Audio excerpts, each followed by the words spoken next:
Chapter 1. The first session with yourself.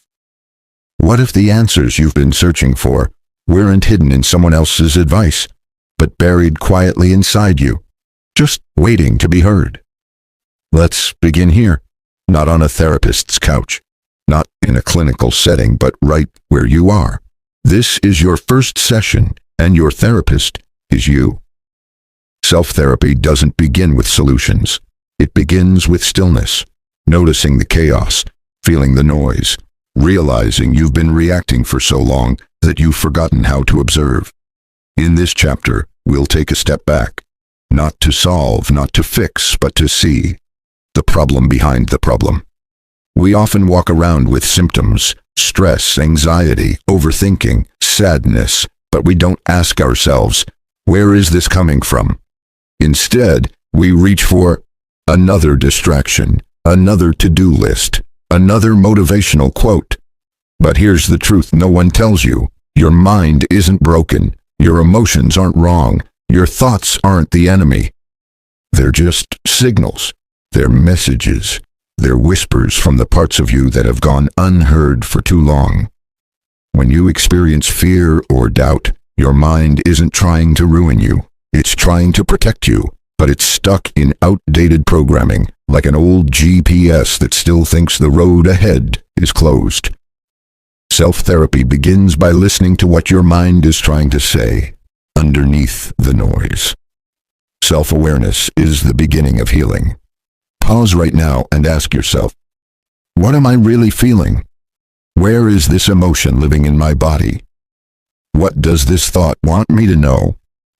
It might sound strange, but self-awareness isn't just thinking about yourself, it's becoming intimately present with the subtle patterns that govern your life. Here's the truth. You cannot change what you're unaware of, and you cannot heal what you constantly avoid. Self-awareness isn't a luxury, it's the foundation. Think of it as turning on the light in a room you've been sitting in for years, fumbling in the dark, bumping into furniture you couldn't see. Now the light is on. Now you can start cleaning. From autopilot to intention, most of us live on emotional autopilot. You feel triggered, so you react. You get anxious, so you scroll. You feel judged, so you shut down. But imagine this. What if you could insert just one breath, one conscious pause, between the emotion and the reaction? That's the beginning of transformation. In that pause, you reclaim your power. In that pause, you begin to respond instead of react. Self-therapy isn't about fixing yourself. It's about rewriting your programming so you don't live from fear anymore. Your inner room. Close your eyes and picture this. There's a quiet room inside your mind. No opinions, no noise, no expectations, just you and your thoughts. It's here that real healing begins.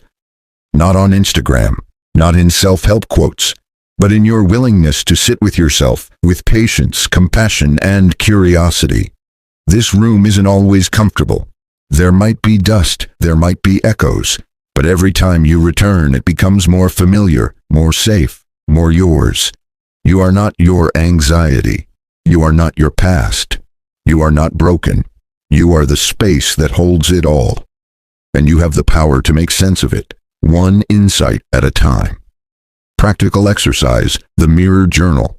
Here's your first tool, the mirror journal. Every morning or night, ask yourself, what emotion is dominant in me right now? What do I believe about myself because of this emotion? What might I say to a friend feeling this way? Write down your answers. Read them out loud to yourself. This is how you begin to parent your own mind. The truth about self-therapy. You won't always get it right. You'll still have hard days. Your mind will wander. Old patterns will resurface. But with every moment of honesty, with every breath of awareness, you are slowly, gently becoming your own healer. And that is where the journey begins. Welcome to self-therapy. Your next breakthrough isn't somewhere out there. It's already within you. All you have to do is listen. Chapter 2. The Emotional GPS. Learning to read what you feel. Your emotions are not interruptions to your journey. They are the guideposts. Imagine driving without a GPS. You feel lost, confused, and frustrated. That's how most of us live, emotionally lost, because we were never taught how to read the emotional signals that rise within us. We treat emotions like obstacles, but what if they're actually the map, the myth? Emotions are weakness. Society has programmed us to believe, don't cry, be strong. Push your feelings aside and keep going. Emotion gets in the way of logic. But here's the truth. Emotions are data. They're not weakness, they're wisdom. They tell you what matters. They point to your boundaries. They highlight your fears and your deepest desires. You don't have to obey every emotion, but you do need to understand them. Because when you ignore your feelings, they don't disappear. They just hide and grow louder. What anger, sadness, and anxiety are really saying? Let's decode some common emotions. Anger isn't just rage, it's a sign of a boundary being crossed. It means something isn't right, I need to stand up. Sadness isn't weakness, it's grief. It's your body letting go. It means something valuable was lost. Please give me space to mourn. Anxiety isn't just nerves, it's the mind preparing for threat. It means I'm overwhelmed, I need clarity and calm. Each emotion is a messenger, but most of us shoot the messenger instead of listening. Self-therapy invites you to do the opposite. Emotional literacy is self-mastery. Think about this. If someone gave you a book in a language you didn't understand, would you get mad at the book? No. You'd learn the language. Your emotions are the same. They are messages written in the language of energy and sensation. If you can learn to translate them, you can learn to master your internal world. This is what emotional intelligence really is. And it begins with curiosity, not control. The feel to heal method. Here's a tool you can use today. It's simple but powerful. Step 1. Name it. Say the emotion out loud. I feel overwhelmed. I feel ashamed. Naming gives it structure. Without naming, emotions stay vague and scary. Step 2. Locate it. Where is it in your body? Your chest, your stomach, your throat. Don't analyze, just observe. Step 3. Ask it. What are you trying to show me? What do you want me to know? Step 4. Accept it. Don't argue with it. Don't rush it away. Let it be. Let it speak. Let it soften. This is how emotion turns into transformation. The power of emotional honesty. Emotional suppression is a silent killer. It looks like strength on the outside, calm, composed, unbothered. But inside, you're tired, you're heavy, you're carrying too much. Being emotionally honest doesn't mean you fall apart. It means you give yourself permission to be real. And realness is where healing begins. Journaling prompt. The 3 emotion check-in. At the end of today, ask yourself, what were the 3 strongest emotions I felt today? What caused each one? What might each emotion be teaching me? Write it down, no filters. This will help you start recognizing patterns. For example, you might realize, I get anxious every time I check my email. I feel angry after talking to that one person. I feel peaceful when I walk alone in the morning. These are not coincidences. They are messages from your emotional GPS. Follow the map. Feelings are not facts, but they are clues. Now hear this clearly. Your emotions are valid, but they are not always true. Just because you feel unlovable doesn't mean you are. Just because you feel unsafe doesn't mean you're in danger. But those emotions still matter, because they're pointing to something inside you that needs attention. Self-therapy isn't about fixing emotions. It's about using them, learning from them, letting them guide you, not control you. You've spent most of your life reacting to your emotions. Now you're learning to respond to them. That's emotional maturity. That's self-leadership. And that's the next step in your healing journey. You are not broken. You are just learning to listen. Chapter 3. Inner Dialogue, Transforming the Voice. Inside your head, The most powerful words you'll ever hear are the ones you say to yourself. It's not the world that talks to you the most. It's you. That quiet voice that never seems to sleep. The narrator of your life. The voice inside your head. Sometimes it's kind. Sometimes it's cruel. But more often than not, it's invisible and incredibly powerful. Your inner dialogue isn't just commentary. It shapes your beliefs. It affects your mood. It builds or breaks your self-worth. And most importantly, it can be changed. The inner critic, where it all began. Every person carries a voice that criticizes, tells them they're not enough, whispers that they're too late, too lazy, too broken. But here's what no one tells you. That voice isn't you. It's a collection of echoes, things you heard growing up. Maybe from a harsh parent, maybe from a careless teacher, maybe from your own fear trying to protect you. This inner critic believes it's keeping you safe, but in reality, it's keeping you small. Self-therapy teaches you to recognize this voice, not obey it. You are not your thoughts. Let's get one thing straight. You are not the voice in your head. You are the one listening to it. You are the observer. Once you realize this, a door opens. You're no longer trapped inside a mental prison. You become the builder of your own mindset. From this space, you can start to ask, is this thought helpful or hurtful? Would I say this to someone I love? What's a more compassionate truth? This is where the transformation begins. The power of rewriting the script. Imagine your mind as a stage. The critic walks on with a loud mic. You'll never succeed. You always mess it up. You're not lovable. Now imagine handing the mic to another voice. One that says, you're learning. You're human. You are worthy right now. The first voice won't disappear overnight. But the more you choose the second one, the more powerful it becomes. This isn't toxic positivity. It's conscious self-compassion. Tool, catch, challenge. Change. Here's your next self-therapy tool. 1. Catch the thought. Pause. Notice when the critic shows up. Name the thought. Example, I'm such a failure. 2. Challenge the thought. Ask, is this completely true? Is there another explanation? Example, maybe I'm just overwhelmed. I've been trying my best. 3. Change the thought. Reframe it with truth and compassion.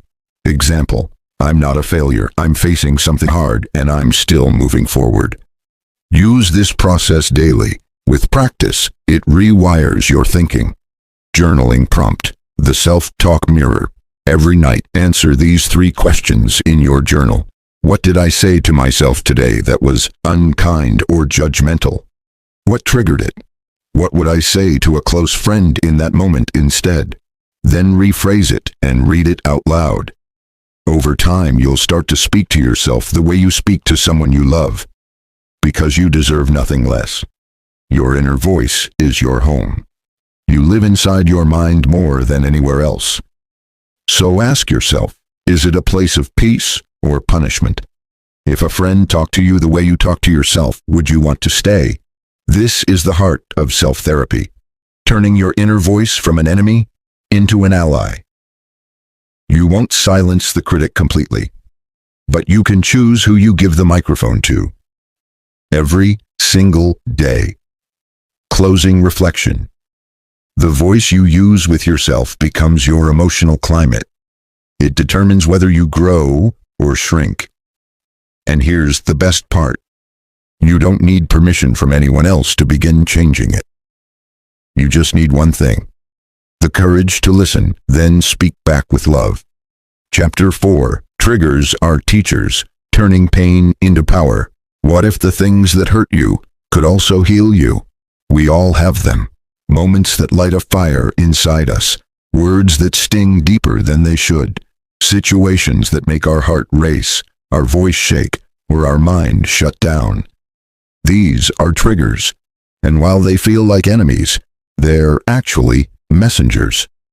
Self-therapy teaches you to stop fearing your triggers and start learning from them. Understanding the trigger loop. Let's break it down. A trigger is not the problem. It's just a spark, an emotional flashback to an old wound. Someone criticizes you? You're not just reacting to them, you're reacting to a memory of not feeling good enough. Someone leaves you unread? You're not just annoyed, you're reliving a fear of abandonment. The trigger is current, but the pain is old. The power comes in noticing this, naming it, then breaking the cycle. The truth about emotional flashbacks.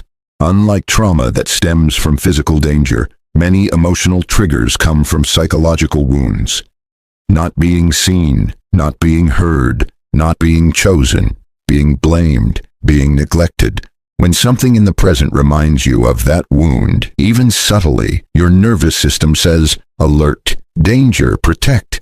That's why triggers feel irrational, because they're not about logic, they're about survival. But survival mode is not where healing happens.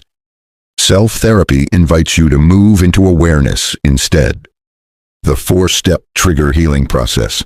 Let's make this practical. When you feel triggered, pause and walk through these steps. 1. Feel it. Don't distract or numb. Notice the sensation, tight chest, clenched jaw, racing thoughts. This is the alarm bell. 2. Name it. Say it clearly. I feel dismissed. I feel unsafe. I feel not enough. Naming grounds the emotion. 3. Trace it. Ask, where have I felt this before? What memory or belief is being activated? 4. Reparent it. Speak to yourself like a wise inner parent would. You are safe now. You are allowed to feel this. This moment is not your past. This is how you interrupt the trigger. Not with force, but with compassion and clarity. What triggers reveal about you? Your triggers don't just show you where you hurt. They show you where you haven't yet healed. They point to the boundaries you need, the insecurities you carry, the parts of you that need love, not judgment. So next time you're triggered, don't ask, what's wrong with me? Ask instead, what part of me is asking for care? That question alone can change your life. Journaling. Prompt. The trigger tracker.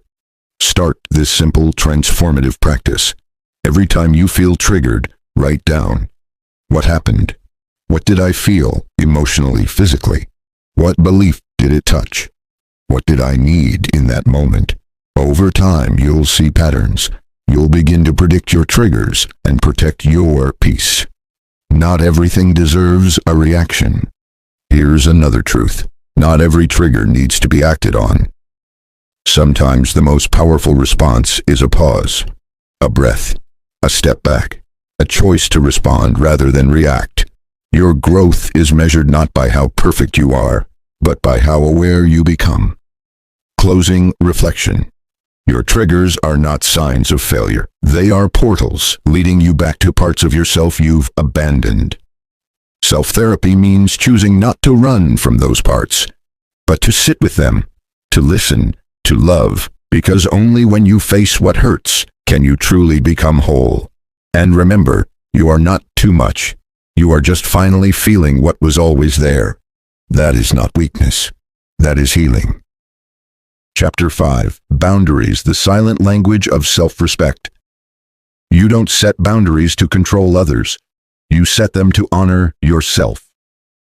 There comes a moment in every healing journey when you realize it's not just about what you let in, it's also about what you no longer allow. This is where boundaries enter. They're not walls, they're doors, and you hold the key. Boundaries are not selfish. They're sacred. They say, I love you and I love me too. Why we struggle to set boundaries. Most people don't struggle with knowing what they want. They struggle with the guilt of asking for it. Maybe you were raised to believe saying no is rude. Your worth is tied to how much you do for others. Making others uncomfortable is worse than betraying yourself. But here's the truth. Every time you say yes when you mean no, you abandon yourself. And every time you do that, you quietly teach others to do the same. Self-therapy helps you break that cycle. What a boundary sounds like. Boundaries don't need to be dramatic. They don't need to come with anger or explanation. Sometimes they sound like, "I'm not available for that. I'd rather not discuss that. This doesn't work for me. I'm taking time for myself." Clear, kind, firm. A boundary is not a request. It's a statement of truth. And people who benefit from your lack of boundaries, they'll be the loudest when you finally set them. But don't let that noise distract you. Let it confirm you're growing. Boundaries are not meant to fix other people. Repeat this with me. It is not your job to manage how others feel about your truth. Setting a boundary isn't about controlling someone else. It's about protecting your own energy, time, and peace. If someone gets angry when you say no, it's often because they were benefiting from your silence. And if that relationship only survives by you constantly betraying yourself, it's not a relationship. It's a transaction. Self-boundaries matter too. We often focus on boundaries with others. But what about the ones you set with yourself? The promise to rest instead of burn out. The discipline to stop doom scrolling. The commitment to speak to yourself with respect.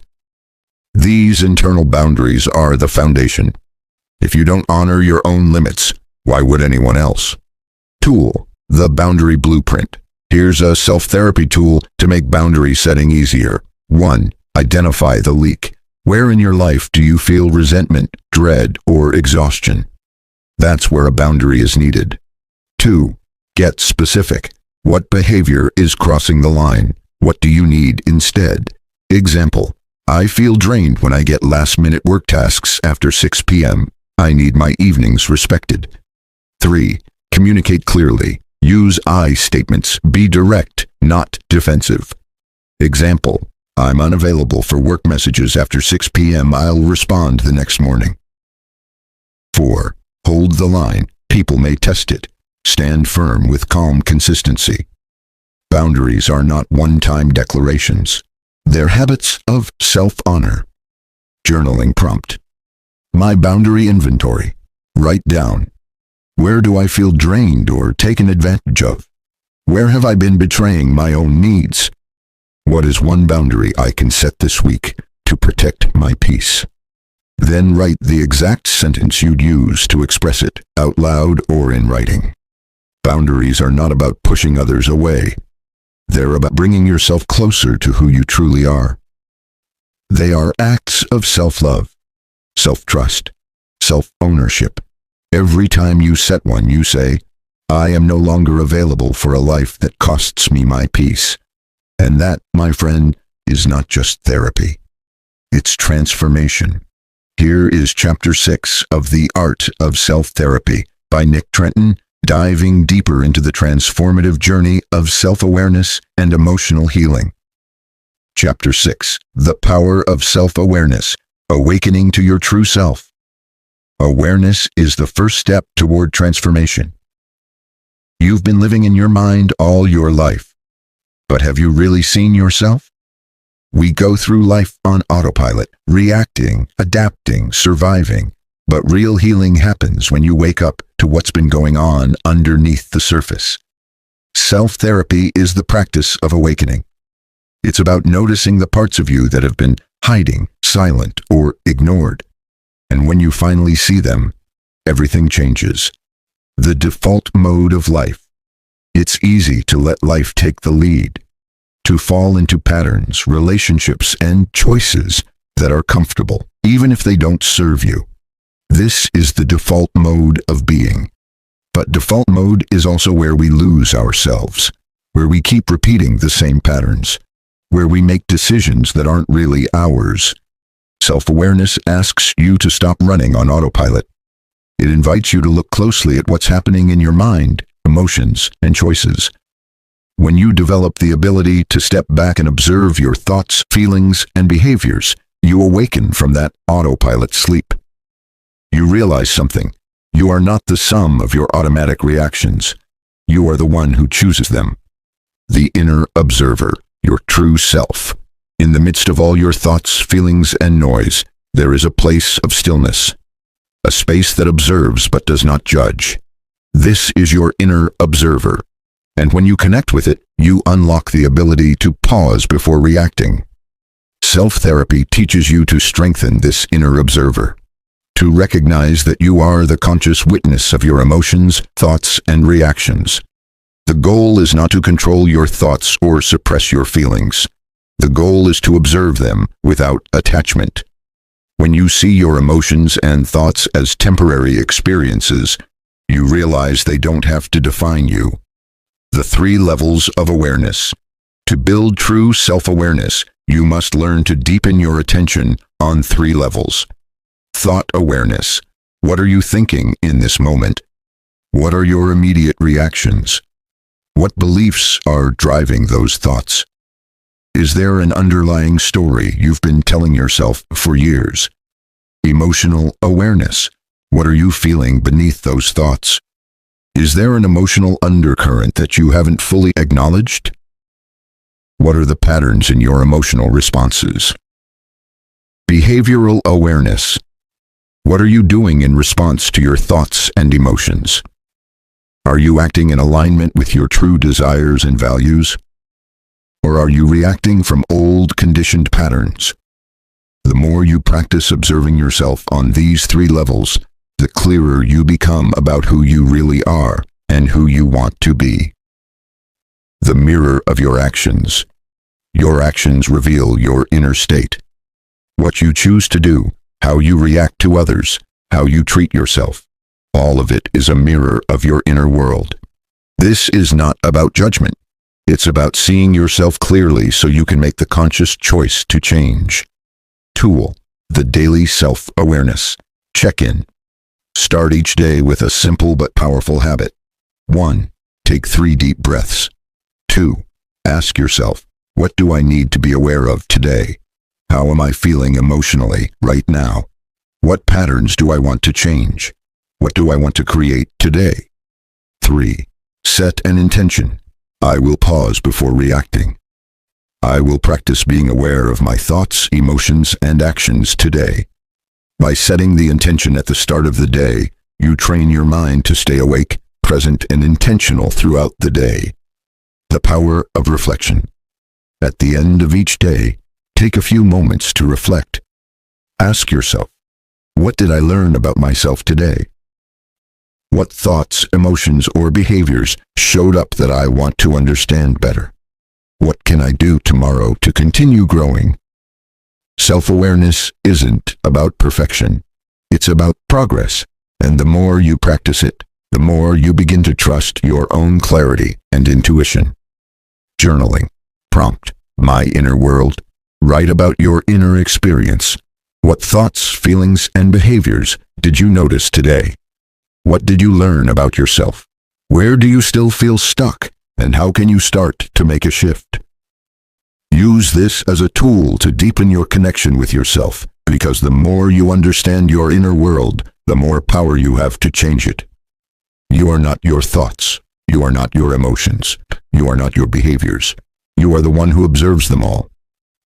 And once you realize this, you no longer have to be controlled by them. Self-awareness is the first step in the process of transformation. It's not enough to simply change your behaviors. You must change how you see yourself and how you relate to everything inside of you.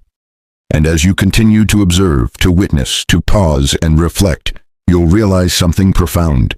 The more you see yourself clearly, the more you can become who you were always meant to be. Chapter 7. Emotional Regulation. Mastering the Storm Within. You can't control the waves, but you can learn to surf. Your emotions are powerful forces. They surge within you, sometimes in ways that seem uncontrollable. But just like the ocean waves, emotions are not permanent. They rise, peak, and fall. In self-therapy, you learn not to be at the mercy of your emotions, but to master the art of emotional regulation. This doesn't mean suppressing or denying your feelings. It means understanding and working with them. It means surfing the storm rather than being dragged under by it. The truth about emotions. Emotions are often seen as either positive or negative, but they are neither. They are simply messages, information about your inner state, your needs, your desires. Anxiety? It's a signal that something feels uncertain or unsafe. Sadness? It's an invitation to process loss. Anger? It's your body telling you that a boundary has been crossed. Emotions in their purest form are neither good nor bad. They're your inner compass. The key is learning to listen to them without becoming consumed by them. The cycle of emotional reactivity. One of the biggest challenges people face is emotional reactivity. It's the knee-jerk reaction to something that pushes you into an emotional state: anger, frustration, sadness, or anxiety. Reactivity looks like snapping at someone in frustration, going into a spiral of negative thoughts when something doesn't go right, seeking comfort in unhealthy habits, overeating, substance use, etc. When emotions become overwhelming, it's the opposite of emotional regulation. Regulation means recognizing what's happening within you before you react. It means pausing, checking in with yourself, and then deciding how to respond consciously. The power of the pause. The pause is your superpower. It's the moment between stimulus and response. It's where you can choose how you want to act, rather than just reacting automatically. The more you practice this pause, the more powerful it becomes. And the more you allow yourself to feel your emotions without being swept away by them. Tool: the 5-minute emotional reset.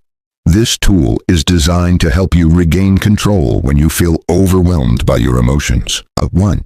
Step back for a moment. Find a quiet place or simply step away from the situation. 2. Breathe deeply. Take a few slow, deep breaths to activate your parasympathetic nervous system and calm your body.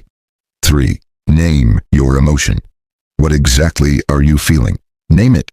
Is it anger, fear, frustration, sadness, or something else? Labeling your emotion helps you gain perspective and reduces its power. 4. Ask yourself, what do I need right now? What's the underlying need or desire that the emotion is pointing to? Are you feeling disrespected? Are you in need of reassurance? Are you hungry for rest? 5. Choose a conscious response. What can you do in this moment to honor your emotions without being controlled by them? Can you take a break, communicate your needs, or give yourself some self-compassion? The importance of self-compassion. Self-compassion is at the core of emotional regulation. It's about being gentle with yourself when emotions arise, rather than judging yourself for having them. If you feel sad, tell yourself, it's okay to feel this way. I'm here for you. If you're angry, remind yourself, it's okay to feel anger. I'll use this energy to make things better, not hurt others. Being compassionate with yourself doesn't mean giving in to your emotions. It means accepting them without shame or guilt. How emotional regulation transforms your life. When you master emotional regulation, everything changes. You no longer live in reaction to every situation or person. You become more grounded, calm, and resilient. You'll notice better decision-making because you're not clouded by impulsive reactions. Stronger relationships because you communicate from a place of clarity and respect. Greater peace of mind because you're not constantly battling your own emotions. Emotional regulation doesn't just benefit you, it benefits everyone around you. Journaling prompt. My emotional mastery plan. Reflect on your emotional patterns. What emotions tend to overwhelm me the most? How do I usually react when I feel angry, sad, or anxious?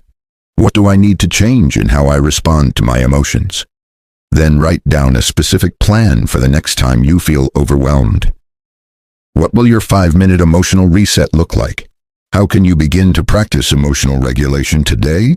Emotions are not the enemy.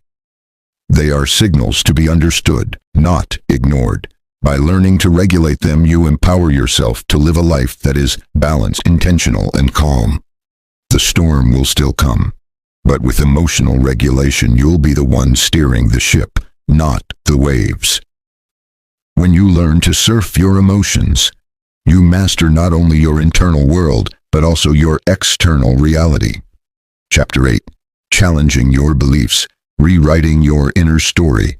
The stories we tell ourselves shape the reality we live in. How many times have you said to yourself, "I can't do that," or "I'm not good enough"? These thoughts may feel like truths, but they are just beliefs, stories you've been telling yourself for years. The stories you believe shape the way you live, the actions you take, and how you view the world. If you're stuck in a negative cycle, it's time to start challenging these beliefs.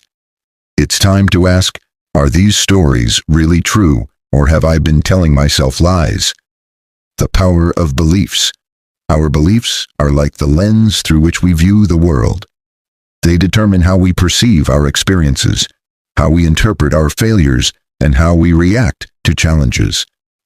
These beliefs often form early in life, shaped by our experiences, upbringing, and the messages we receive from others. But as we grow, we continue to reinforce them, even if they no longer serve us. The good news is you can change your beliefs. You are not stuck with the stories you've been telling yourself. In fact, the process of self-therapy involves rewriting these beliefs, replacing the negative ones with empowering ones that support your growth and well-being. Uncovering your limiting beliefs. Limiting beliefs are the stories that keep you small. They hold you back from living the life you truly desire. Common limiting beliefs include, "I'm not smart enough. I'm too old to change. I'll never be successful. I don't deserve love." These beliefs create walls around your potential. But the first step in challenging them is to become aware of them. Without awareness, you cannot change what you don't see. Take a moment now to reflect on some of the beliefs you hold about yourself. What do you truly believe about your abilities, your worth, and your potential? Are there any stories that have been holding you back for years? The story you tell yourself. The most powerful belief is the one that shapes your identity. If you believe you are a failure, you will act like one. If you believe you are unworthy of love, you will struggle to accept love from others. If you believe you are incapable of achieving your goals, you will give up before you even try. But the opposite is also true. When you believe you are capable, worthy, and strong, you begin to take actions that align with those beliefs. Your identity is not fixed. It is shaped by the stories you tell yourself. And when you rewrite those stories, you rewrite your life. The process of rewriting your beliefs. Rewriting your beliefs begins with a shift in perspective. It involves actively questioning the stories you've been telling yourself and replacing them with new, empowering ones. Here's how to do it. Identify the belief. What's the negative or limiting belief that is holding you back? Write it down. Be honest with yourself. This is the starting point. Examine the evidence. Ask yourself, is this belief really true? What evidence do I have to support it? You may find that the belief is based on old experiences or assumptions, not on current facts. Challenge the belief. Is there another way to look at this? For example, if you believe I'm not good enough, challenge yourself by asking, what is the evidence that shows I am enough, just as I am? Replace with an empowering belief. Choose a new belief that serves you better. It might be something like, I am capable of achieving my goals. Repeat this new belief to yourself daily, especially when the old one resurfaces. Take action. Change only happens when you take consistent action. Align your behaviors with your new belief. If you believe you are capable, start doing things that demonstrate your capability. The role of affirmations. Affirmations are a powerful tool for rewiring your beliefs. They are positive statements that help shift your mindset and reinforce the new story you are telling yourself. For example, if you struggle with the belief that you're not good enough, try these affirmations. I am worthy of success and happiness. I am capable of achieving anything I set my mind to. I have everything I need to create the life I want. Repeat these affirmations regularly, especially when self-doubt arises. Over time, you will start to believe them, and your actions will follow. Tool: the Belief Transformation Exercise. Take a few minutes each day to practice this belief transformation exercise. 1. Write down one limiting belief you have. Be honest with yourself and choose one belief that has been holding you back. 2. Challenge that belief. What evidence do you have that contradicts this belief? Can you think of any experiences, successes, or positive feedback that show this belief is false? 3. Write down a new empowering belief. Replace the limiting belief with one that supports your growth. Make sure it is positive, specific, and present tense. For example, I am constantly learning and improving. 4. Affirm your new belief. Say your new belief out loud. Repeat it to yourself daily. Feel the truth of it in your body and mind. The importance of consistency. Changing your beliefs takes time. It's not a one-time exercise, but a consistent practice. As you continue to rewrite your beliefs, you will start to notice shifts in your thoughts, feelings, and behaviors. The more you align your actions with your new empowering beliefs, the stronger they will become. You'll notice that the old stories begin to lose their power. You'll start taking risks, setting bigger goals, and achieving things you once thought were impossible. This is the process of transforming your mind and your life. Journaling prompt. My new belief. Take a few minutes to reflect on your current beliefs. What negative beliefs do I hold about myself or my abilities? What evidence do I have that contradicts these beliefs? What new empowering belief can I adopt to replace the old one? Write about your process of transformation and set an intention to consistently challenge and rewrite your beliefs. Closing reflection. The stories you tell yourself shape the reality you experience. By challenging your limiting beliefs and replacing them with empowering ones, you can transform your life in profound ways. Remember, you are not bound by the past. You are free to write a new story, one that aligns with your true potential. Every belief is just a thought, and every thought can be changed. You have the power to rewrite your inner narrative, step by step, and to create the life you've always dreamed of. Chapter 9. The Art of Forgiveness. Releasing the past to move forward. Forgiveness is not something we do for others. It is something we do for ourselves. Forgiveness is one of the most powerful tools you have in your self-therapy journey. It's a way to release the pain, anger, and resentment that keep you stuck in the past. Many people think forgiveness means excusing someone else's behavior. But true forgiveness is about freeing yourself from the burden of holding onto negative emotions. Forgiveness doesn't mean forgetting or condoning the wrong that was done. It simply means choosing to release the grip that the past has on you. Why forgiveness matters. Holding on to grudges or resentments takes a heavy toll on your mental and emotional health. When you carry this weight, it drains your energy and keeps you stuck in old stories of hurt and betrayal. The more you hold on to past hurts, the more you keep yourself tied to them. It's like carrying a heavy backpack full of rocks. Every step you take becomes harder. You may feel that forgiveness means you're letting someone off the hook, but the truth is, forgiveness sets you free. When you forgive, you stop allowing the past to dictate your present. You free yourself from the chains of anger, guilt, and pain that prevent you from moving forward. The myth of forgiving others. It's common to think that forgiveness is for the benefit of others. We may hold on to resentment, thinking it will somehow punish the person who hurt us. But in reality, holding on to anger only hurts you. The person who wronged you may have moved on, while you remain trapped in your negative emotions. Forgiveness is not for the person who hurt you. It's for you. It's about reclaiming your peace, your freedom, and your emotional well-being. The benefits of forgiveness. Forgiveness doesn't just heal the past, it creates space for healing in the present. When you forgive, you experience several benefits. Emotional freedom. You release the emotional burden of holding on to grudges, which brings relief and peace of mind. Improved relationships. When you forgive others, it clears the way for healthier, more authentic relationships, free from bitterness or resentment. Reduced stress. Holding on to anger and resentment keeps your nervous system on high alert. Forgiveness allows you to relax and reduce chronic stress. A clearer path to growth.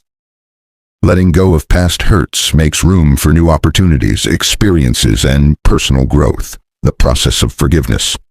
Forgiveness is not always easy, especially when the pain runs deep. But it is a process, a choice you make to free yourself from the past. Here are the steps to begin forgiving, even when it feels difficult. Acknowledge the pain. Before you can forgive, you must first allow yourself to feel the hurt, anger, or disappointment. It's important to honor your emotions and give yourself permission to grieve. Take responsibility for your own healing. Remember, forgiveness is about your peace, not about the other person. You are responsible for healing your own heart. Don't wait for the other person to apologize or change. You have the power to choose to forgive, whether they ask for it or not. Shift your perspective. Try to understand the other person's perspective. What might have been happening in their life that led to their actions? This doesn't excuse their behavior, but it can help you release the emotional charge and see them as human beings, not just the sum of their mistakes. Choose to let go. Forgiveness is a choice. You must decide that you no longer want to carry the burden of resentment. Imagine releasing the anger and consciously choose to let it go. Practice self-compassion. Be kind to yourself during this process. Forgiveness takes time, and it's normal to feel resistance. Forgive yourself for any feelings of anger, resentment, or judgment you have about the process. This is part of your healing journey. The power of self-forgiveness. While forgiving others is powerful, self-forgiveness is equally important. You might have done things in the past that you regret, and those actions may weigh heavily on your heart. But to move forward in your life, you need to forgive yourself for past mistakes, failures, or shortcomings. Self-forgiveness doesn't mean you condone your past behavior. It means you accept it, learn from it, and release the guilt that holds you back. Here's how to practice self-forgiveness. Acknowledge the mistakes. Admit to yourself what happened, without minimizing or denying it. Be honest with yourself about the pain it caused, both to you and others. Take responsibility. Accept responsibility for your actions and understand how they impacted your life and others. Taking ownership is the first step toward healing. Learn and grow. Ask yourself, what can I learn from this experience? Every mistake holds a lesson. By learning from it, you turn it into a valuable part of your personal growth. Let go of shame and guilt. Shame and guilt are heavy emotions that keep you stuck in the past. Let go of these feelings and remind yourself that you are human and imperfect. You have the right to move forward and become a better version of yourself. Forgiveness as a daily practice. Forgiveness is not a one-time event, it's an ongoing practice. You might need to forgive someone or yourself over and over again, but each time you forgive, you release a little more of the burden that weighs on you. Make forgiveness part of your daily routine. Every time a past hurt arises, remind yourself that you have the power to let it go. Each time you forgive, you free yourself from the chains of resentment, guilt, and anger. Tool: the forgiveness letter. One of the most powerful tools for forgiveness is writing a forgiveness letter. This letter allows you to express your feelings, release the pain, and find peace. 1. Write a letter to the person who hurt you. In the letter, express all your feelings: anger, hurt, frustration. Be honest and raw. 2. Express your forgiveness. Tell the person that while you may never forget what happened, you choose to forgive them for your own peace. You are releasing the hold this situation has on you. 3. Reflect and release. After writing the letter, take a moment to reflect on what you've written. You may choose to keep it, destroy it, or simply hold it in your heart as a symbol of release. Journaling prompt, forgiveness practice. Reflect on the following. Who do I need to forgive in my life, including myself? What emotions are tied to this past hurt? How would my life change if I let go of these feelings and forgave? Write a forgiveness letter to yourself or the person you need to forgive, and set an intention to practice forgiveness daily. Closing reflection. Forgiveness is not about excusing the wrongs done to you. It's about releasing the emotional hold that the past has over you. Forgiveness is an act of self-care, self-liberation, and healing. As you practice forgiveness, you will experience greater freedom, peace, and emotional resilience. Remember, forgiving others is the greatest gift you can give to yourself. Let go of the past. Choose freedom. Choose healing. Choose to forgive. Chapter 10. The Art of Becoming Your Own Healer. Integrating and moving forward. The greatest healing therapy is friendship and love.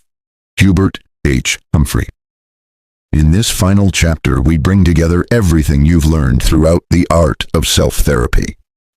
Your journey of self-healing and growth is not an end, but a continuous, ever-evolving process. You have gathered tools, insights, and practices that will continue to serve you as you step forward into a future of deeper emotional well-being and mental clarity. The power of self-awareness.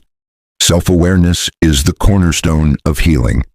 Throughout this book, we've explored how becoming aware of your thoughts, feelings, and behaviors is the first step toward change. But awareness alone is not enough. It must be coupled with conscious action and a commitment to growth. Understanding your emotional patterns, triggers, and unconscious beliefs helps you break free from limiting behaviors. But it's the consistent practice of applying these insights that leads to lasting transformation. To heal yourself, you must become a witness to your own life. Observe your thoughts and feelings without judgment. This distance allows you to recognize unhealthy patterns, shift limiting beliefs, and take intentional actions that align with your authentic self. The importance of self-compassion. Throughout your journey, you have likely encountered moments of resistance, discomfort, and self-doubt. These are all normal parts of the healing process. What matters most is how you respond to these challenges. Self-compassion is the art of treating yourself with the same kindness, care, and understanding that you would extend to a friend. When you struggle, be gentle with yourself. Rather than criticizing yourself for not being perfect, embrace your imperfections as part of what makes you human. Healing is not a linear process, and setbacks are inevitable. But self-compassion helps you navigate these moments with grace, allowing you to bounce back stronger and more resilient than before. Integrating your healing practices. The techniques and practices we've covered, mindfulness, emotional awareness, forgiveness, self-reflection, are tools for your ongoing self-therapy. They are not meant to be temporary fixes, but lifelong companions in your journey of self-healing. To truly integrate these practices into your life, consider the following. Consistency is key. Set aside time each day for self-reflection, journaling, mindfulness, or any practice that supports your mental and emotional well-being. Even 5 minutes a day can create profound changes over time. Create rituals. Healing becomes more powerful when you turn these practices into rituals. For example, you could begin each morning with a short meditation, or spend 10 minutes in the evening reflecting on your day. Rituals anchor your healing process in your daily life, making it easier to stay consistent. Celebrate your progress. As you move forward, celebrate your wins, big and small. Every moment of growth, every insight, and every act of self-love is worth acknowledging. This positive reinforcement keeps you motivated on your journey. Stay open to learning. Healing is not something you complete. It's a continuous journey of learning, growing, and evolving. Be open to new experiences, insights, and practices that can support your growth. Transforming your mindset. As you continue on your self-therapy journey, remember that one of the most powerful tools you have is your mindset. Your thoughts shape your reality. When you change your perspective, you change your life. Start by shifting your mindset toward growth and possibility. Instead of viewing challenges as obstacles, see them as opportunities for growth. Embrace change and uncertainty as necessary parts of your evolution. Taking ownership of your life. Self-therapy is about taking full ownership of your life. It's about recognizing that you are the author of your own story, and you have the power to rewrite it whenever necessary. Your past does not define you. Your current circumstances do not define you. You define yourself by the choices you make today. Taking ownership means not waiting for external circumstances to change before you can be happy or at peace.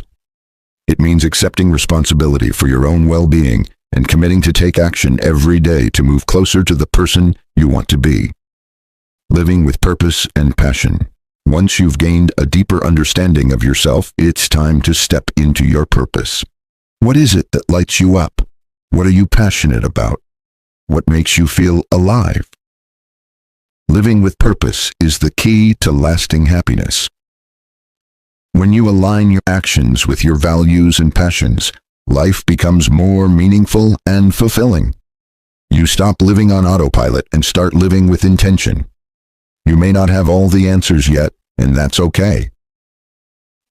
Part of the beauty of self-therapy is the continual discovery of who you are and what brings you joy. The more you learn, the more you realize that your purpose is ever evolving. Letting go of perfection.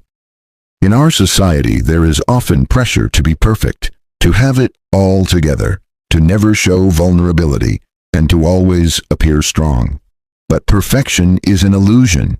True healing comes from embracing your imperfections and learning to live with them.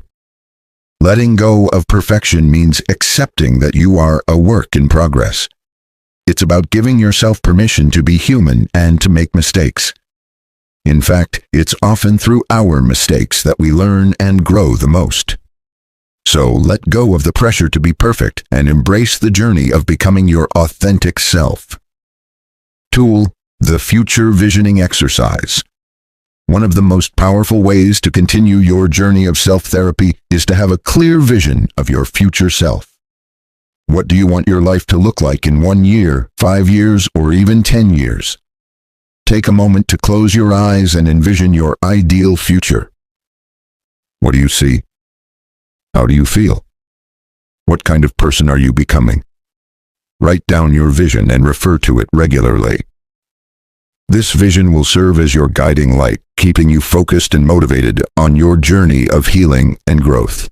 Closing thoughts. Your healing journey continues. As you close this book, remember that self-therapy is not a destination, it's a continuous journey. You are always evolving, growing, and healing. By committing to this journey, you are taking control of your mental, emotional, and physical well-being. You've now been equipped with tools, insights, and practices to support your ongoing transformation. But the real power lies in your ability to apply them consistently, to trust yourself, and to take responsibility for your own healing. You have everything you need within you to live a life of peace, purpose, and fulfillment. The art of self-therapy is your personal masterpiece. Create it, nurture it, and share it with the world.